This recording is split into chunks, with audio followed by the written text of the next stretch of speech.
बन जा बेटा सन्यासी भाजा न कर ले हरे को कैसे ओ बन जा बेटा सन्यासी भाजा न कर ले हरे को लारे को साले को टमदान हरे को बन जा बेटा सन्यासी भाजा न कर ले हरे को लारे को साले को टमदान हरे को बन जा बेटा सन्यासी भाजा न कर ले हरे को लारे को साले को टमदान हरे को आए गारे जा भैया राम को सदाई गोणो गारे जा भव से तर जाए गोहारी से ये तो लगाए जा गारे जा भैया राम को सदाई गोणो गारे जा भव से तर जाए गोहारी से ये तो लगाए जा गारे जा भैया राम को सदाई गोणो गारे जा भव से तर जाए गोहारी से ये तो लगाए जा जाना बन बाबरिया जना मान्यो ही जावे गो कैसे आगे आवेगी 84 गोता खावे गो जाना बन बाबरिया जना मान्यो ही जावे गो आगे आवेगी 84 गोता खावे गो जाना बन बाबरिया जना मान्यो ही जावे गो आगे आवेगी 84 गोता खावे गो। तो देखो मैनावंती मात की बात को सुन करके गोपीचंद के मन में उमंग उठने लग जाती है कि माता पिता और गुरु की बानी बिना विचार करिए शुभ जाने। ये मैया कह रही है जो अच्छी बात हो सकती है, लेकिन देखो किस तरीका से प्रसंग चालू होता है। इधर को माँ बेटे की बात को गोपीचंद की बड़ी बड़ी घरवाड़ी उम्मा दे सुन लेती है और वो किस तरीका से जाल रचाती है, कैसे प्रसंग चालू होता है सजनों। कैसे होता है मेरे भैया। रे रे रे तू तो छोड़ राज को कहा जा हरे गुण गाले भैया ओ थोड़ो थोड़ो सो भारो सो मोको तेरे लोकी को लागे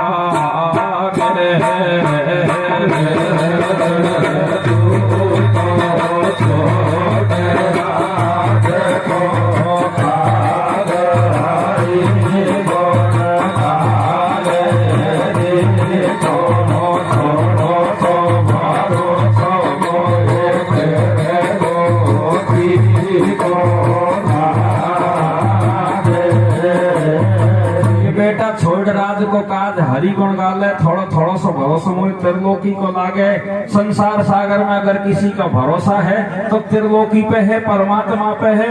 ये भाई बंद कुटुंब कबीला नातेदारी रिश्तेदारी ये सब मतलब का संसार है, झूठा संसार है। तो मैनावंती माता अपने बेटे गोपीचंद से क्या कहती है सजनों, क्या कहते मेरे भैया। और एक बेटा दिन दो दिन का मेला भजल राम नाम अलबेला कैसे भैया।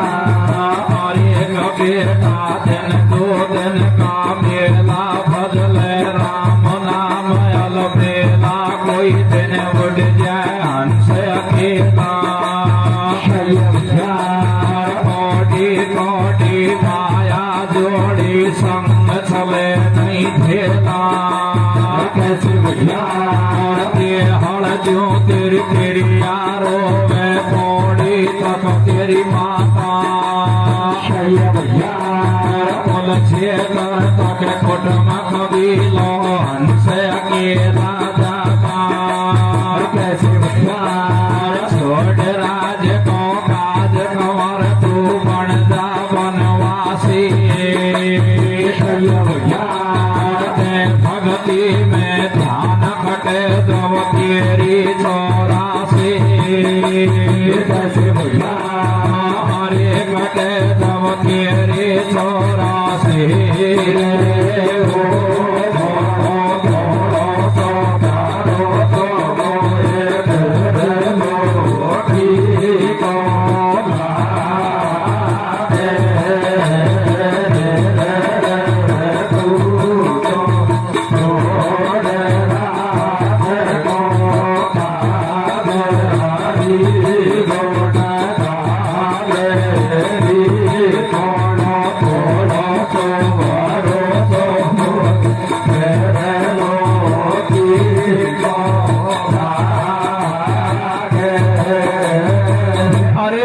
दिन दो दिन का मेला कोई दिन उठ गया हंस अकेला कौडी कौडी माया जोड़ी संग चले नहीं धेला और एक ऐसे सुन सासों के पानी रोबे मगी महल में रानी भैया और एक ऐसे सुन सासों के पानी रोबा लगे महल में रानी भैया या को संत बने को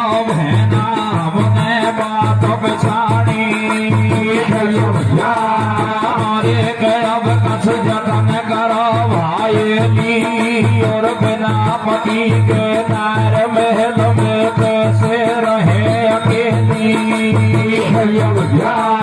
और एक सारी एक सलाह में जो मैं कहूँ श्यापति से खींचो कैसी भैया सासू को बदनाम करे न बलमा को भेका दीजो भैया अरे गदे लूमा दे के घाट महल में ओंधी पटकी घाट भैया अरे जार बाबू तो भवन में सोगी भैया गोपी चंद नो कहे बता को पे कई गलती भैया गोपी चंद नो कहे बता को पे कई गलती हो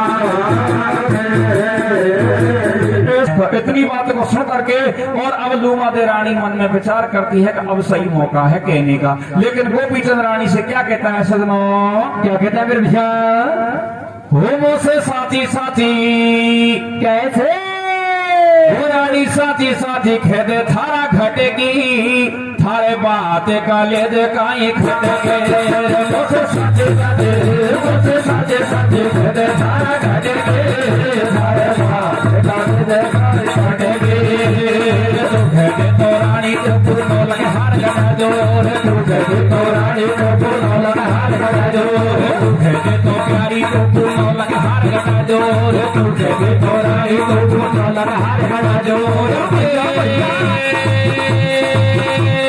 तेरी तेरी तेरी तेरी तेरी तेरी तेरी पीड़ी भैया मैं भैया मोर बना दूँ से साथे साथे मेरे सारे घाटे के सारे बात गाले दे सारे घाटे के मीना पे नथली तेरा सिर पे को जाटी को नहीं आँख पे नथली तेरा सिर पे को जाटी को मांग में लगी भैया किशन की वो मांग में लगी माथा की सिंगार लगे सभी को मुझे साथे साथे कहते सारे घाटे के सारे बात गाले दे सारे घाटे के। गोपीचंद कहता है कि तू चाहती है तो तू जैसा चाहती है ऐसा मैं जेवर बना सकता हूँ, अरे तुझे मोहमांगी इनाम दे सकता हूँ, किसी ने अंगुली उठा के देखा तो हाथ कटवा सकता हूँ, किसी ने नजर उठा के देखा तो नैन फुड़वा सकता हूँ, बात बताओ बात क्या है। तो अब लूमा दे रानी कहती है कि प्राणनाथ बताऊं क्या, बताने में शर्म आती है। गोपीचंद कहता है कि शर्माने की कोई बात नहीं है, बेखटके कहो बेझिझक कहो। तो अब लूमा दे रानी रोती रोती कहती है कि प्राणनाथ तुम्हारी मैया हमारी सासू जी रात्रि में जाती है और रात्रि में जाकर के एक जोगी की कुटिया पे सारी रात न जाने किस तरीका की बात है करती है। इस बात का भी तो मुझे भी पता नहीं है, कल तू तेरी आंखों से देख लेना। इतनी बात को सुन करके गोपीचंद नाराज हो जाता है और किस तरीका से बातचीत होती है सजना कैसे होती फिर भैया बार पे गार डेराई बार काटी सोने खाना पे गार सिपाही कैसे भैया गार डेराई बार काटे सोते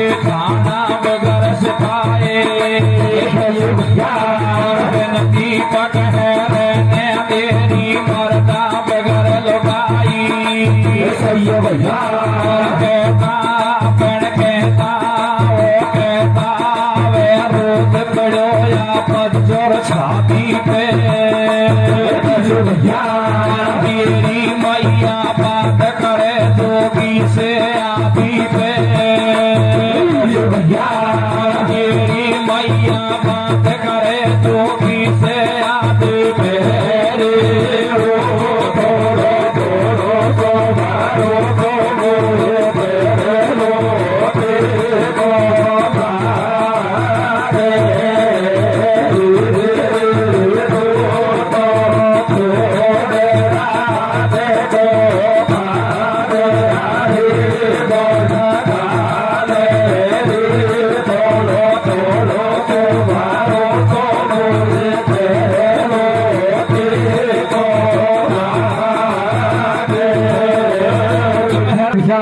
राजा गयो दरबार में बुला लिए जल्लाद काम जरूरी है मेरो पूरी करो फरियाद पूरी करो फरियाद कुआज्ञा मेरी सिर पे धरो जाके कुटी दरबार में बासंत को गायब करो तो राजा की आज्ञा सिर धुई करी न पल की देर जा पहुंचे कुटी दरबार में तो बे हाथ कुदाली ले। तो अब गोपीचंद है जो स्त्री की बात को सुन करके रात में जल्लादों को साथ में लेकर के जालंधरनाथ की कुटिया बजा कर एक गड्ढा खुदवा देता है और गड्ढा खुदवा करके किस तरीका से अपने कुलगुरु की हत्या करवाता है सजनों कैसे करवाता है भैया अरे राजा बचन सुनावे खाटो खोदो हम धरती में खाटो अरे राजा बचन सुनावे खाटो खोदो हम धरती में खाटो बाबा जी बदमाश बतायो या तू अंतर भैया जल्लादन पे खुदायो घोर अंधेरा में की चंद बदमाश गुरु जा पट क्यों घेरा में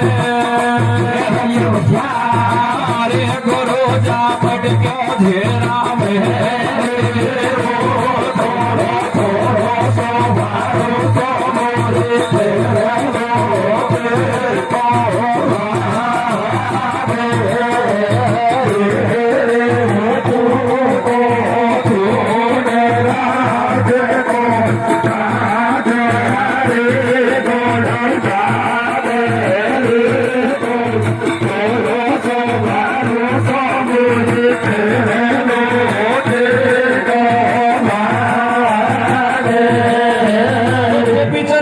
अपने कुलगुरु की हत्या करके और वापस महल में आ जाता है। मैया के पास में जाकर के कहता है कि मैया मैं तेरे कहने से बैरागी बनने के लिए गुरु जी के पास में गया था और गुरु मंदिर में किससे लेता, गुरु दीक्षा किससे लेता, मुझे तो गुरु जी गुरु कोटिया पे मिले ही नहीं, क्योंकि माँ की आत्मा सदना बहुत भोली होती है। अपना खास बेटा अगर 5 मर्डर करके आ जाए मैया के आगे रोने लग जाए तो मैया माफ कर देती है। मैया ये कहती है कि मेरा बेटा निर्दोष है, इसने कोई मर्डर नहीं किया है। तो अब गोपीचंद मैया के सामने कहता है कि मैया मुझे गुरुजी नहीं मिला, तो मैया तो विश्वास कर लेती है, लेकिन आप जैसे महापुरुष ऐसा कहते हैं कि ऊँटन की चोरी नौड़ी नौड़ी नहीं होती है और हत्या कभी जाके छुट्टी भी नहीं है, वो मंगरे जाके अवश्य पुकारती है। सजनों होली का संयोग देखो, 2-4 दिन के बाद में जालंधरनाथ का एक शिष्य कनीफा दास है जिसके मन में उमंग लगती है और वो मन में विचार करता है कि गुरुजी से मिलने के लिए चलना चाहिए, गुरुजी से मिले बहुत दिन हो गए हैं। तो अपने स्थान से और गुरु कुटिया पे आ जाता है। गुरु कुटिया पर आकर के देखता है तो गुरु जी वहाँ नहीं मिलते हैं।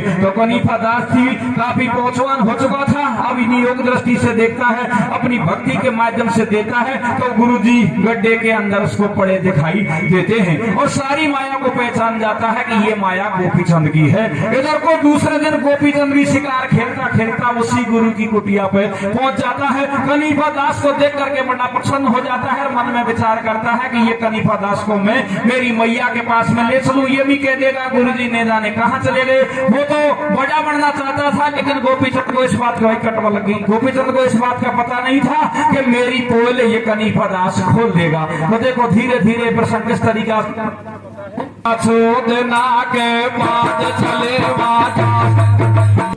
और कसोदना के बाद चले वादास कनीफा आयो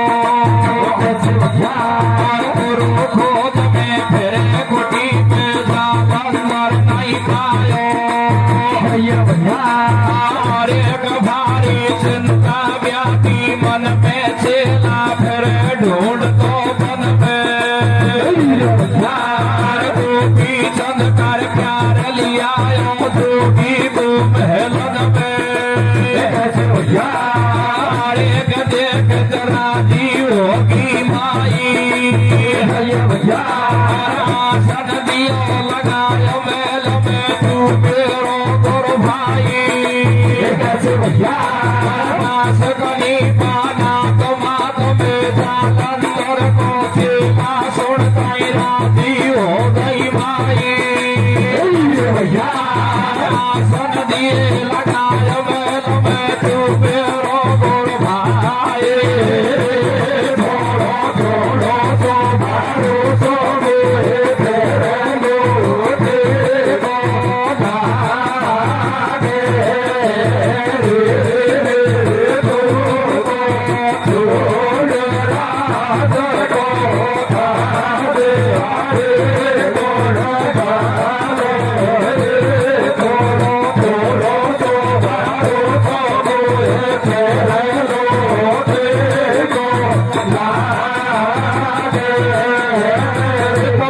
के बाद चले वहाँ दास कनीफा आयो और गुरु खोज में फिरे कुटी पे जालंधर नहीं पायो। अरे भारी चिंता व्यापी मन में चेला फिरे ढूंढ तो बन में और गोपीचंद कर प्यार लिया जोगी को महलन में। तो अब गोपीचंद कनीफा दास से प्यार करके मैया के पास में भेज देता है और गोपीचंद अपने महल में चले जाता है। तो अब कनीफा दास से मैनावंती मात पूछती है कि कौन गाम का न्याम तुम्हारा शुद्ध पुरुष अलबेला। तो अब कनीफा दास कहता है कि दास कनीफा नाथ मात में जालंधर को छेड़ा। अरे सुनता ही राजी होगी माई और आसन दियो लगाए महल में तू मेरो गुरु भाई। मैनावंती मात बड़ी प्रसन्न हो जाती है कि तू तो मेरो गुरु भाई है और ये आसन है बैठो। लेकिन बैठाने के बाद में मैनावंती मात रोने लग जाती है। कनीफा दास से कहती है कि बेटा एक बात बता, उम्र में बड़ी हूँ इस कारण से बेटा कह रही हूँ, लेकिन हम तो एक नता में गुरु के शिष्य होने के नता में भाई बहन है। लेकिन ये बताइए कि गुरु जी कहाँ चले गए। मैं भी मेरे बेटे गोपीचंद को बैराग दिलवाना चाहती हूँ और गुरु जी ने जाने कुटिया को छोड़ के कहाँ चले गए। इतनी बात को सुन करके कनीफा दास समझ जाता है कि गोपीचंद ने माँ से भी झूठ बोल रखा है। तो अब कनीफा दास कहता है कि मैया तेरे बेटे गोपीचंद ने हमारे कुल गुरु की हत्या कर दी है।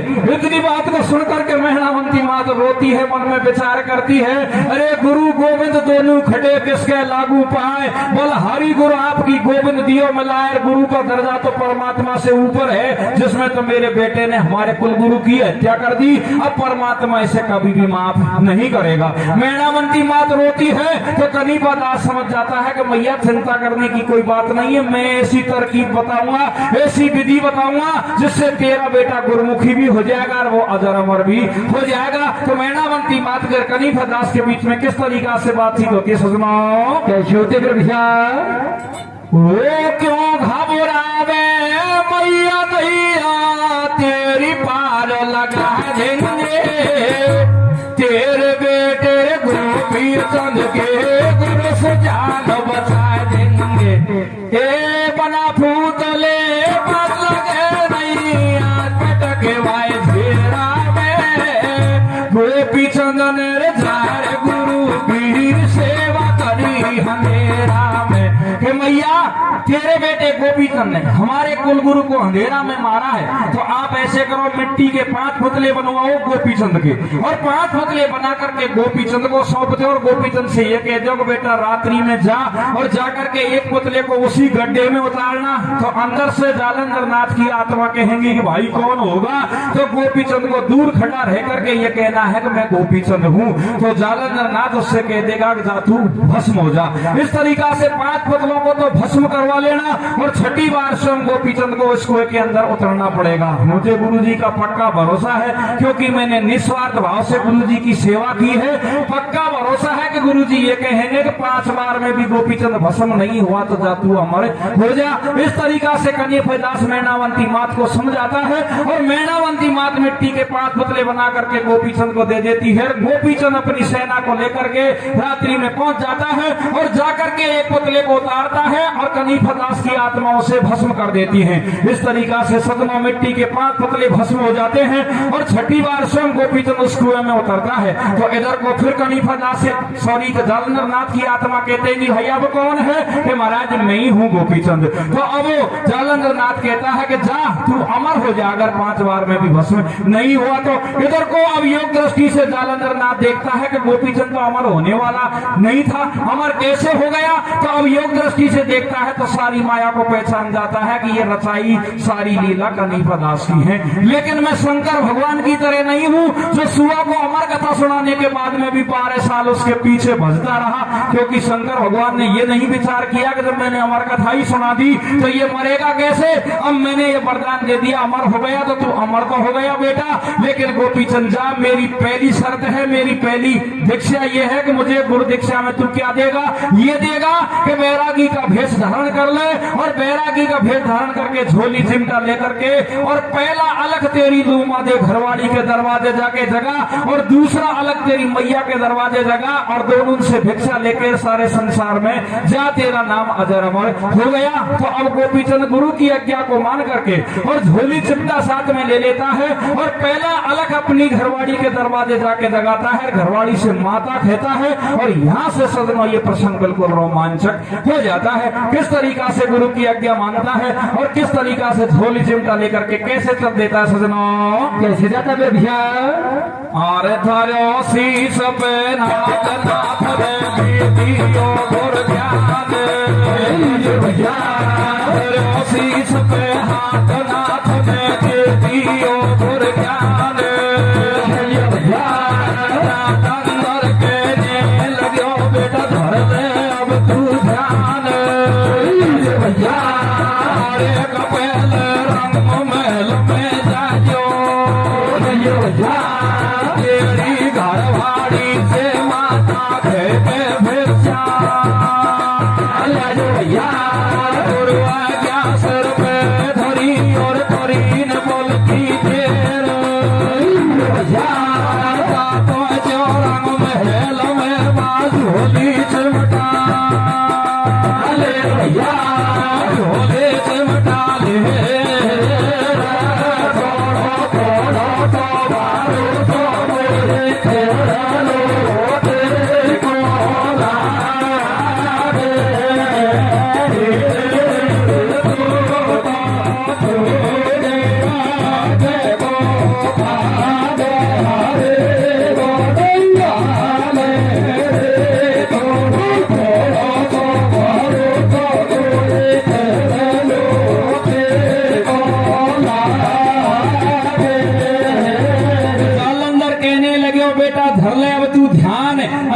शीश पे हाथ नाथ ने दे दियो गुरु ज्ञान के, गुरु आज्ञा सिर पे धरी करीन पल की देर, और जा पंचर रंग महल में झोली चिमटा ले। अब गोपीचंद है झोली चिमटा लेके बैरागी का भेष बना के, और लूमा दे रानी के दरवाजे जाके अलग जगाता है। इधर को लूमा दे रानी महल के झरोके में बैठी बैठी केस निहार रही थी। अपने पतिदेव की आवाज को सुन करके सजनाओ सारे श्रृंगार बिखर जाते हैं, और तुरंत से धरनी में कस खा जाती है। लेकिन हृदय में विश्वास धारण करके और महल के नीचे आकर के दरवाजे पे आती है, दरवाजे दरवाजे पर अपने पति को देख करके वैरागी भेष में और एकदम से घबरा जाती है। इधर को गोपीचंद कहता है कि आज तक तो तू मेरी घरवाली थी और जब तक भिक्षा नहीं डालेगी, जब तक तू घरवाली है और भिक्षा डाल ले, उसके बाद में तू मेरी मैया और मैं तेरा पुत्र हो जाऊंगा। और मेरी अब यही तो सो हाथ जोड़ने की विनती है कि मैं जा रहा हूँ और मैं गुरुमुखी हो चुका हूँ, तो अब पहला काज तो से पड़ा है, अगर तू मेरी घरवाली है, वास्तव में तू मेरे से प्यार करती है, तो आज मेरी नैया को पार कर दे। तो देखो गोपीचंद और लू महादेव के बीच में किस तरीका से वाद विवाद होता है, दरवाजे पे क्या लीला होती है सजनों, क्या होती है मेरे भैया।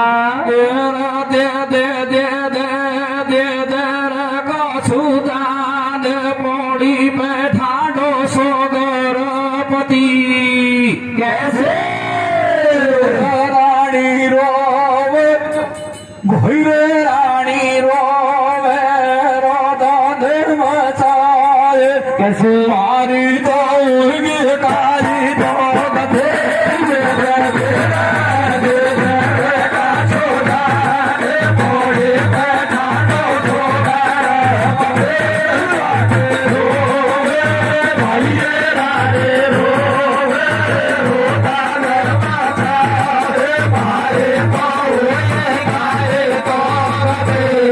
गोपीचंद ने दरवाजे पे जाके अलख जगायो, गोपीचंद ने दरवाजे पे जाके अलख जगायो। भैया राजनपति महाराज आज घर जोगी बन के, भैया सुन जोगी की वाणी रानी भैया सी टकरावे, भैया रानी में छोटे के लिए आज बलम था भैया, अरे के मत रोज नार नखरानी ये कर मन की रेखा भैया, पास कहीं हो देख मैया देवा तो बीमारी दे दे दे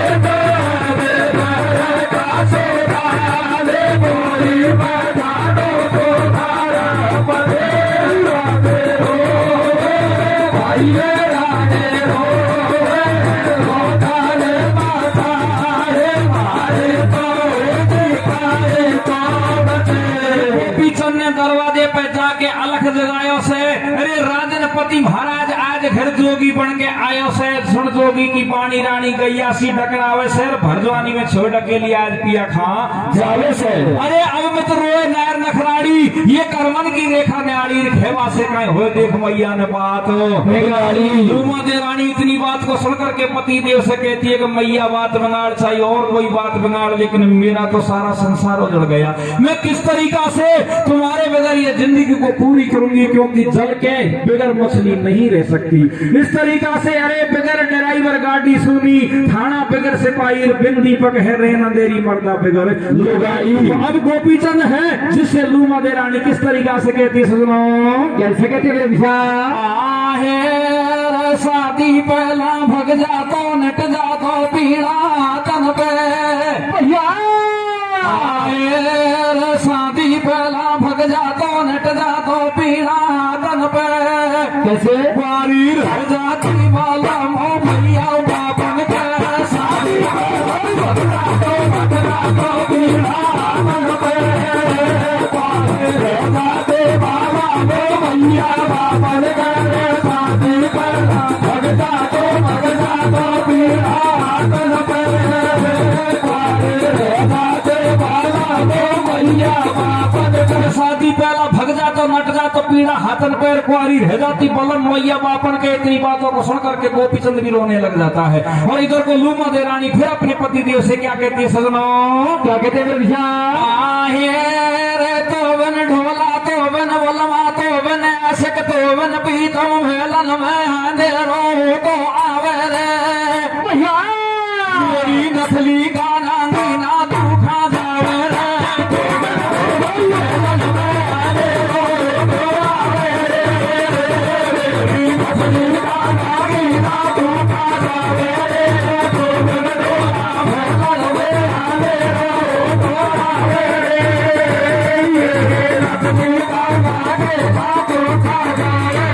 अब गोपीचंद कहता है है रानी से कि प्राणन प्यारी आप चाहे कुछ भी कहो, लेकिन अब मैं बैरागी हो चुका हूँ, अब तो तू मेरी मैया बनने वाली है, मुझे भिक्षा डाल दे। तो अब रानी जो दरवाजे पे खड़ी खड़ी रोती हुई अपने पति देव से क्या कहती है सजनों? क्या कहते हैं मेरे भैया? तो जुलम करी भारो तारा छोड़ खा जा रो। कैसे? जुलम करी भारो तारा छोड़ खा जा रो। कैसे? ओ मैं लालो में वो तो बिन कैसे वो काटे जे मारो।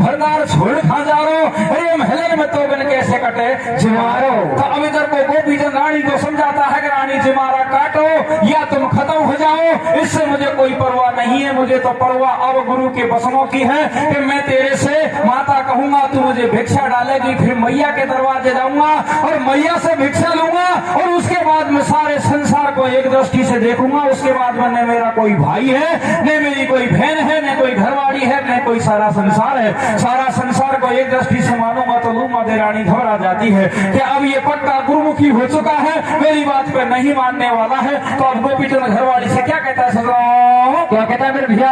अरे के शादी जो डार पार कर मेरी मैया,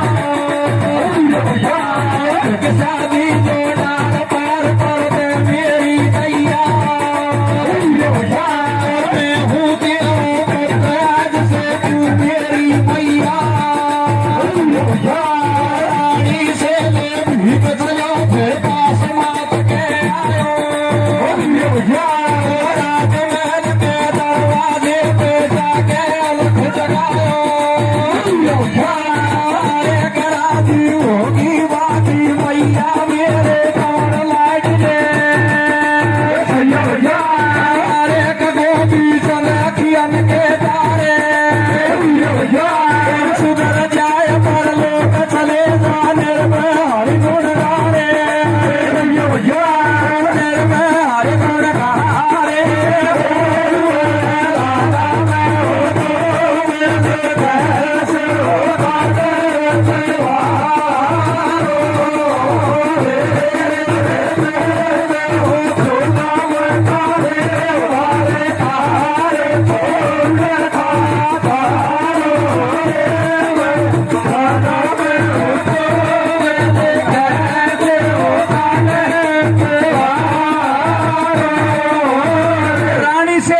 चलियो फिर पास मात के आयो, अरे राजमहल के दरवाजे पे जाके अलख है जगायो। राजी होगी बाकी मैया मेरे कमर लाइट ले छैया, अरे गोपीचंद अखियन के तारे सुधर जाए पर लोग चले जा निर्भय हरि गुण गारे।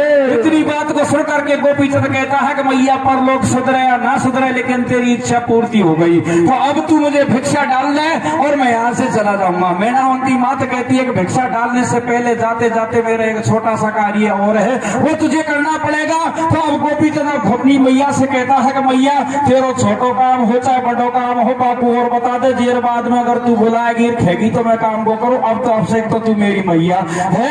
तो अब मैनावंती माता अपने बेटे गोपीचंद को क्या काम बताती है, किस तरीका से कहती है और किस तरीका से कली के माध्यम से आपको मैं सुनाता हूँ। क्या कहती है भैया सजनों? क्या कहते हैं मेरा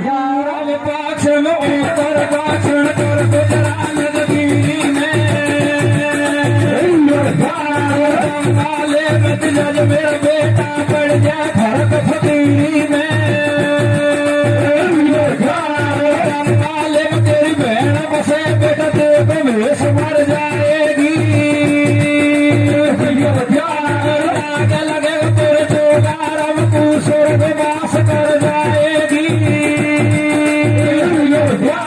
तो करती बकवास माते अब ये धन नामू में तेरी,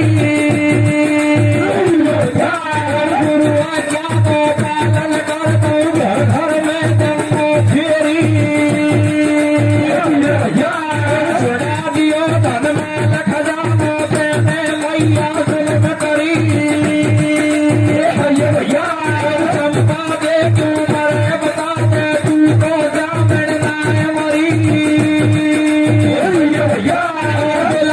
छोटी नार महल में रोवत कन्याकुमारी ये तो एक मरी ना फिर क्यों मर जाए बहन हमारी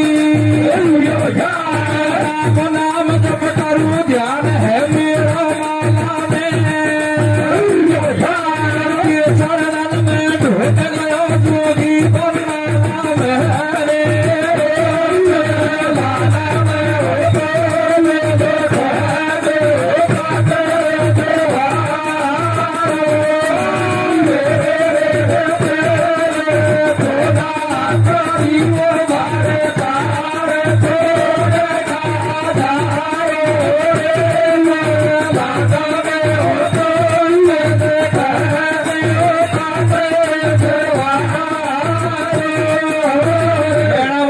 कहती है कि पूर्व पश्चिम उत्तर दक्षिण कर गुजरान जगीरी में बंगाली में तो जय मेरा बेटा पड़ जाए फरके फिर क्यों मैया के बंगाली में तेरी भेड़ पसंद देख भेस मर जाएगी दाग लगेगा तेरे जोगारम को स्वर्गवास कर जाएगी। गोपीचंद कहता है कि क्यों करती बकवास ना तब ये कन मालूम मैं तेरी गुरु आज्ञा को पालन करता हूँ घर घर में दंगो अरे छटा दियो धनमाल खजानो तेने मैया जुलम करी चंपा दे की उम्र बता दे तू तो जा मैंने अरे बिलखत छोटी नार महल में रोवत कन्याकुमारी और ये तो एक मरी ना फिर क्यों मर जाए भेड़ हमारी मैं तो राम नाम जप करूं ध्यान है मेरो माला में दे चरणन में ढोक गयो जोगी मैया तू कहती है कि मेरी भेड़ देख के मुझे मर जाएगी मेरे भेष को इतना प्यार करती है तो मैं मेरी भेड़ का ही प्यार देखूंगा। पहला अलग तो मैंने मेरी घरवाली लोमा दे के दरवाजे जगाया और दूसरा अलग तेरे दरवाजे जगाया और तीसरा अलग मैं बंगाली में चंपा दे के दरवाजे जाके जगाऊंगा और फिर देखूंगा कि मेरी बहन मेरे से कितना प्यार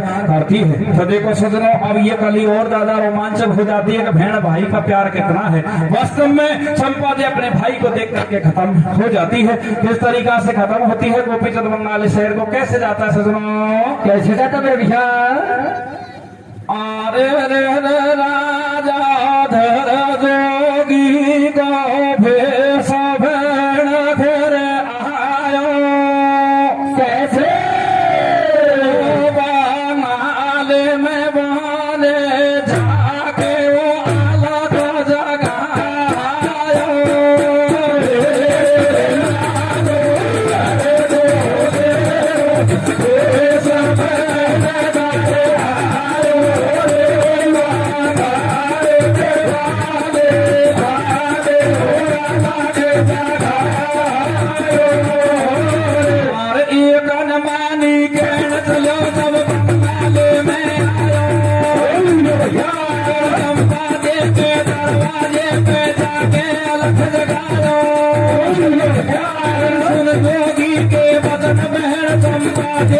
समझावे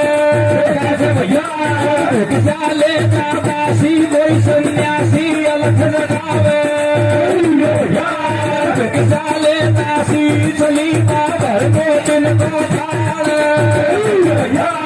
जोगी बेकसाली जियो भाई झोली जरा पसारे बाती बात करे छोटी लेना चाहिए हीरा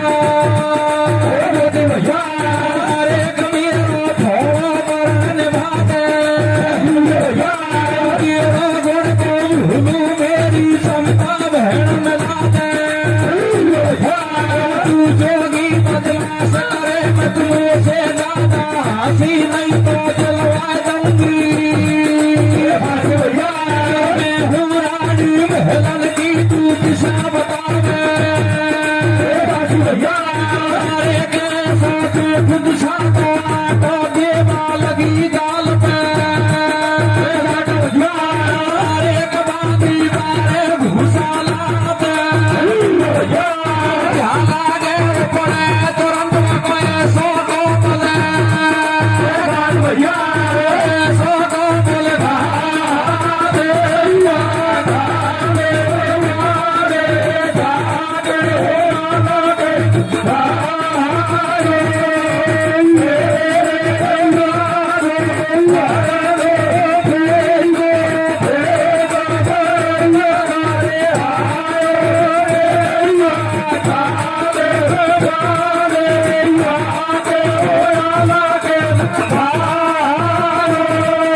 जब बंगाले में आयो, अरे चंपा दे के दरवाजे पे जाके अलग लगायो। सुन जोगी के वचन भेड़ चंपा दे न समझावे, भिक्षा ले जा दासी कोई सन्यासी अलग जगावे। भिक्षा ले दासी चली भरमोतिन को थाड़, वो जोगी भिक्षा लीजियो थारी झोली जरा पसार के बांधी बात करे मत होती मोए ना चाहिए हीरा मोती मेरो थोड़ो परण में बाधे और तेरा गुण को भूल मेरी चंपा भेड़ मिला दे। दासी कहती है कि तू जोगी बदमाश करे मत मुझसे ज्यादा हंसी नहीं तो दिलवा दूंगी फांसी। मैं हूँ तो रानी मेलन की तू दिशा बतावे दासी। अरे ऐसा देख दिशा को आटो देवा लगी गाल पे छाटो पास बांधी मारे घूसा लात और झाला के ऊपर तुरंत वाके ऐसा कोमल है तो दिशा का आटा बांधी रानी बन गई।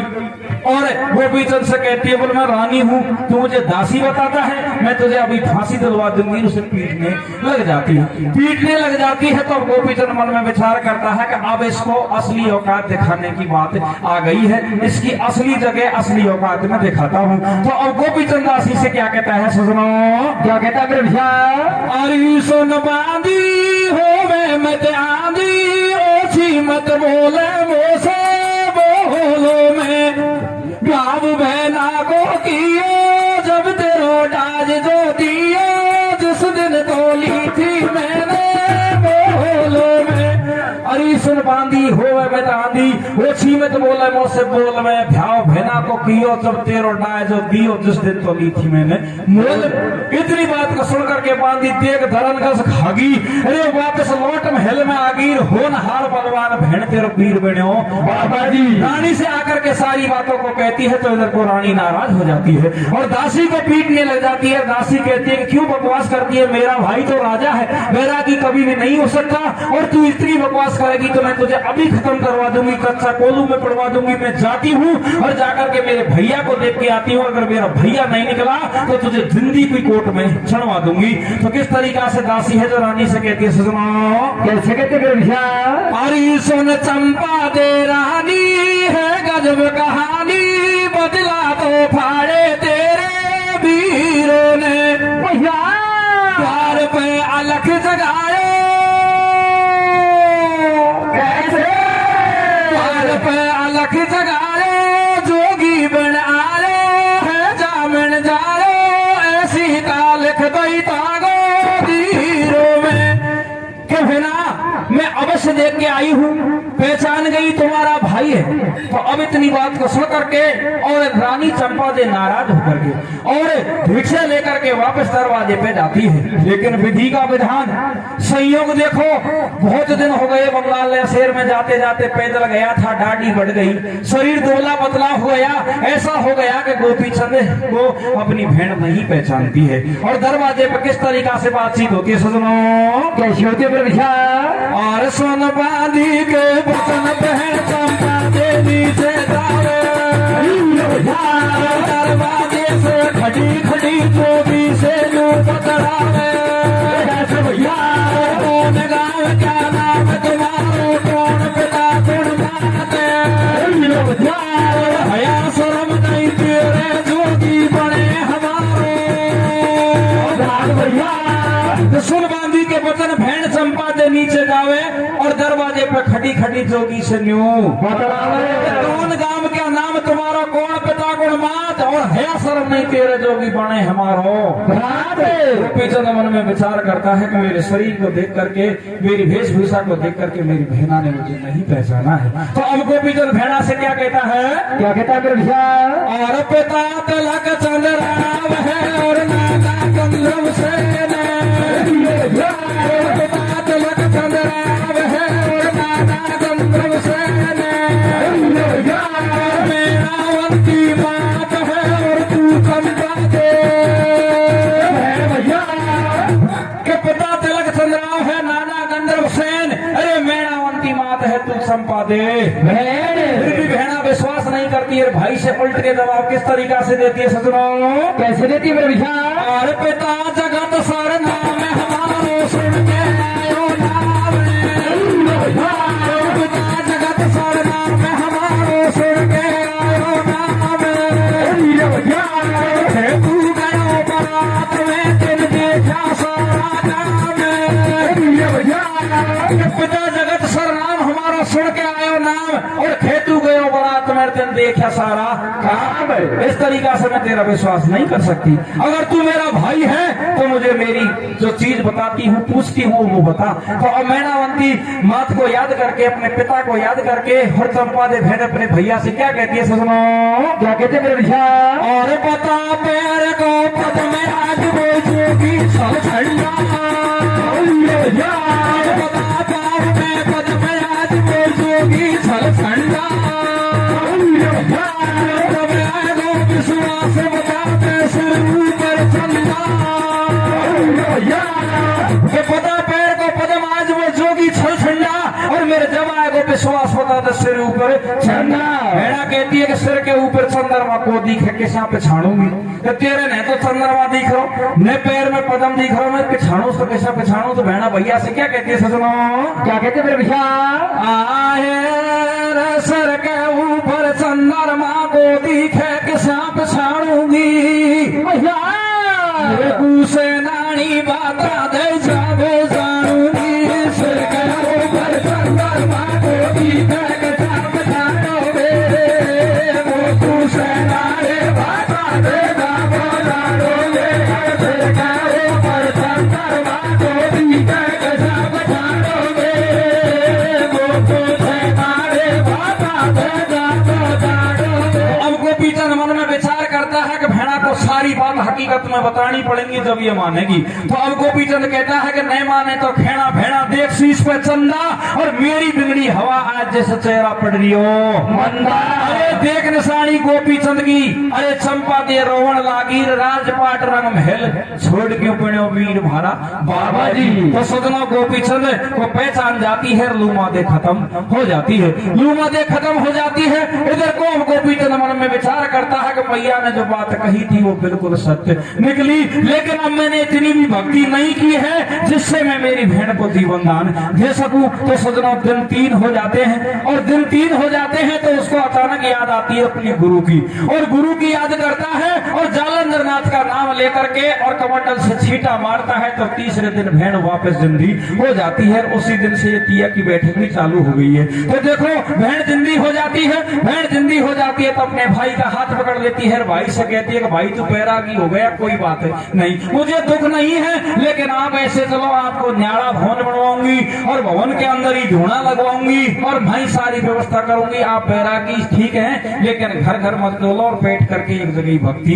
कर लो। तो अब गोपीचंद अपनी भेड़ा से कहता है कि भेड़ा मैं बैरागी हो चुका हूँ, किसी के घर में मेरा जाना मना है, ये कानूनी अपराध है। तो भेड़ा फिर भी हार नहीं मानती है और कहती है कि भेड़ा भैया एक बात बता, कोई से भी प्रमाण को उठा के देख ले, बहन के साथ में भाई कहीं भी चल सकता है, उसका कोई दोष नहीं है। तो गोपीचंद मन में विचार करता है किस तरीका से जीता जाए बहन से, मैं बैरागी हो चुका हूँ, कैसे इसको छोड़ के जाऊं। तो देखो किस तरीका से धोखा देके जाता है, और इधर को भेड़ा किस तरीका से रोती है सजनों, कैसे रोती है भैया, थारा मन की ने कैसे थारा दिल की रे बादा दे बीराबा, एरे थारा मन की ने भैया थारा दिल की ने बता दे बीराबा। तो भैया बाबा जी कैसे हो तो थारा दिल की ने भैया थारा मन के बता दे बीराबा, दे बाबा जी कैसे हो तो थारा दिल के ने भैया थारा मन की ने बता दे बीराबा, दे बाबा के कैसे हो तो। इस तरीका से सजनों भेड़ है जो भाई से पूछती है तो भाई सारी बात को बता देता है, और इधर को भेड़ा से धोखा करता है। तो भेड़ा तू महल के अंदर जा, मुझे पानी लेके आ। तो भेड़ा कहती है कि तू छोड़ के चले जाएगा, मेरे साथ में चल, मैं पानी पिला दूंगी। तो अब क्या होता है, अरे धोखा दे के